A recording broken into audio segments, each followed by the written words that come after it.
Yo, what's up everyone? My name is Emerald, and in today's video, I'm going to be showing you the best settings that you should be using in Call of Duty Black Ops 7. Now, some of these settings that I'm about to show you are going to be dependent on your computer or, in other people's cases, your console. Like, for example, I'm on PC, so the settings I'm going to be showing you might not appear on console.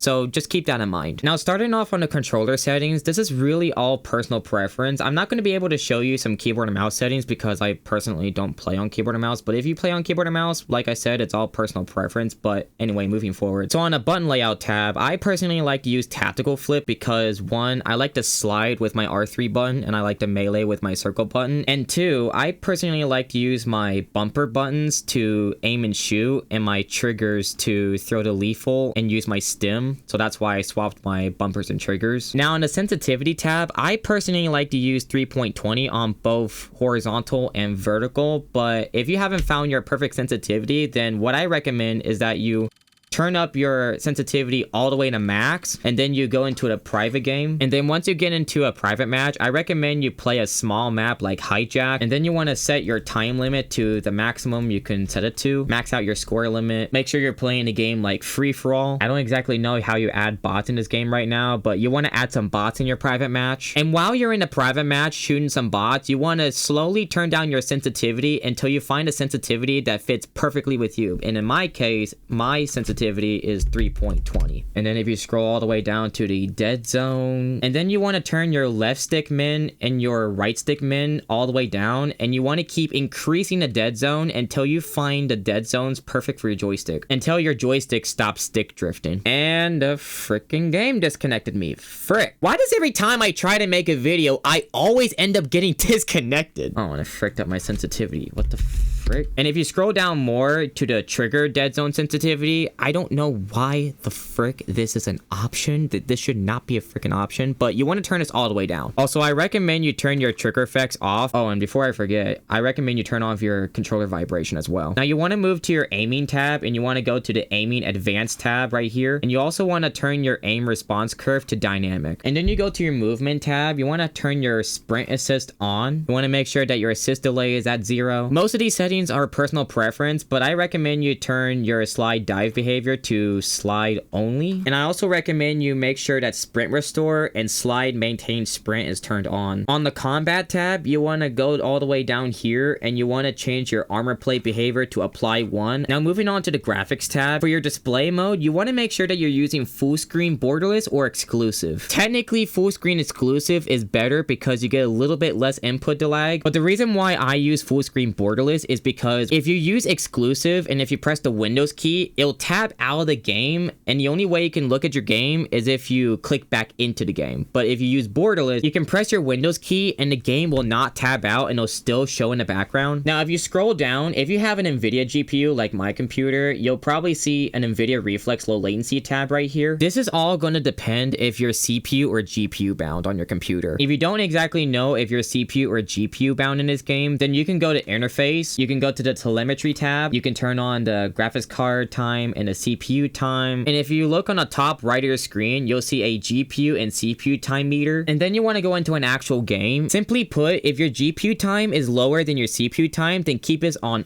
But if your GPU time is higher than your CPU time, then you want to set this to on plus boost. In my case, my GPU time is lower than my CPU time, so I'm going to set this to on. You're not going to get accurate results in the main menu, so don't just look at your GPU and CPU time while you're in the main menu because you're not going to get accurate results. Just go into a game and then look at it. Moving on to the power saving tab, you want to turn your eco mode to custom. You want to turn your VSync for both menu and gameplay turned off, and then you want to set your frame rate limit to unlimited. But if you want to cap your frames, then what I recommend is that you set your frame limit to 10 frames higher than your actual frame rate. So that way your frames will still be above your monitor's refresh rate, but it won't go down below it as much. But for me specifically, I'm going to keep mine on unlimited. You want to set your reduce menu resolution to native. Make sure that your pause game rendering is turned off, reduce quality when inactive is turned off, and you want to make sure that your focus mode is turned to 0. You also want to make sure that your high dynamic range or HDR settings are turned completely off. Now moving on to the quality tab, you want to make sure that your render resolution is turned to native resolution, which is 100 resolution. You want to set your upscaling and sharpening to fidelity cast. Down here, you're going to see frame generation settings. Please don't turn this on. Don't turn this on. Literally do not turn this on. This will literally cause so much latency on your GPU. Do not turn this on. VRAIL scaling is kind of confusing in my opinion. I like to keep mine at 70 because this is what gives me the most frames per second, but it really depends on your computer. I recommend you play around with this setting until you find a good VRAIL scale that'll give you the most frames per second in game. Variable rate shading, you want to turn this on, and you want to turn all these settings down here to the lowest possible. You also want to turn depth of field off. You also want to turn off persistent effects. I like to keep my bullet impacts turned on because you can actually see the bullets on the wall, but that's personal preference if you want to keep it on or not. Shader quality, you want to turn it off. On-demand texture streaming, you want to turn this to minimal, and if you open up the show more tab, on-demand texture streaming on the background will download textures using a little bit of your internet to make the quality more better, but it actually causes more input delay or internet delay. Normally I would tell you to turn this to the lowest setting possible, but because I have download limit turned on and I have download limit set to the lowest download limit possible, which is 1 gigabyte, I don't think this realistically matters what setting you set it to, but I recommend you turn on download limit and set this to 1 gigabyte. That's my current opinion on this setting. Correct me in the comments if I'm wrong, but anyway, moving forward. Local texture streaming quality, you want to turn this to low. In-game video quality, you want to turn this to low. And you want to turn all these extra settings to the lowest possible or off. Moving on to the view tab. Field of view is more personal preference. You want to basically balance it out between visibility of your opponents, but also visibility of your surroundings. In my personal opinion, I personally like to use my FOV at 110 because then I can see most of my surroundings, but I'm also not overshooting when I'm shooting far range at the opponents. You know what I mean? Moving on to aim down sight field of view. This is all personal preference, but I personally like to run mine at affected. Weapon field of view, you want to turn this to wide. I don't know why I didn't change the setting, but you want to change it to wide. Vehicle field of view, again, changes to wide. Motion blur, you want to turn both of these off. Camera movement, you want to set both of these to the lowest possible. Inverted flash basically turns your flashbang screen from a white to a black screen. So if you want to have a black screen when you get flashbang, you can turn this on if you want, but it's personal preference. Moving on to the audio tab. First things first, you want to turn your master game volume down to 50 or a little bit lower because stupidly enough, when you launch Call of Duty for the first time, it'll actually max out the volume, and when you try to play your first game, simply put, you're just going to get ear blasted.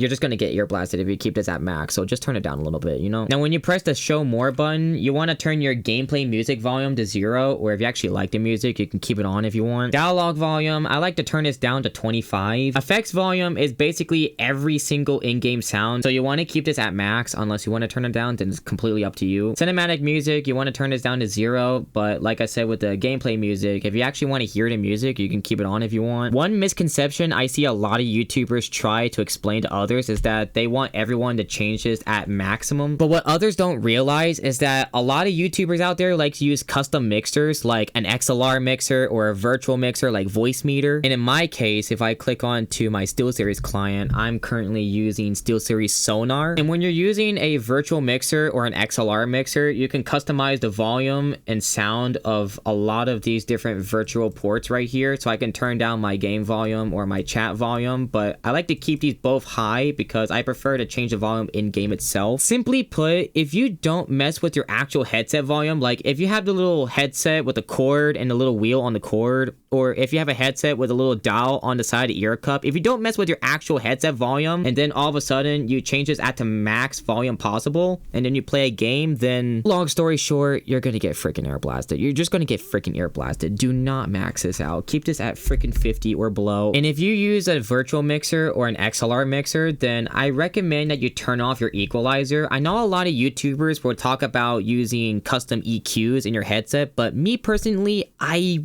really, and I mean really don't see a benefit with equalization, so I recommend you turn them off. Moving on, if you scroll more down to the audio mix, I'm still using Sucker Punch. Scrolling down here all the way to the bottom, you want to turn on reduce how the frick do you spell that? Teen tinnitus sound. I don't know how to frick you spell that, but you want to turn this on. Moving on to the interface settings, if you go over to gameplay HUD, you can go down here and you can customize your crosshair. You want to turn crosshair lines off, and you also want to turn your center dot to static. Down here, you can customize the color of your crosshair if you want to. I'm currently using green, but you can use cyan or whatever color crosshair you want to use. And that's pretty much it. But anyways, thank you guys so much for watching this video. Let me know in the comments down below how these settings worked out for you. If you like this video, make sure to hit that like button. And if you're brand new to the channel, make sure to hit that subscribe button. And also, feel free to follow me on Twitch in the link in the description below. I've been trying to live stream more often recently, so if you want to catch me live, make sure to follow me on Twitch. And I'll see you guys in the next video. Bye, everyone.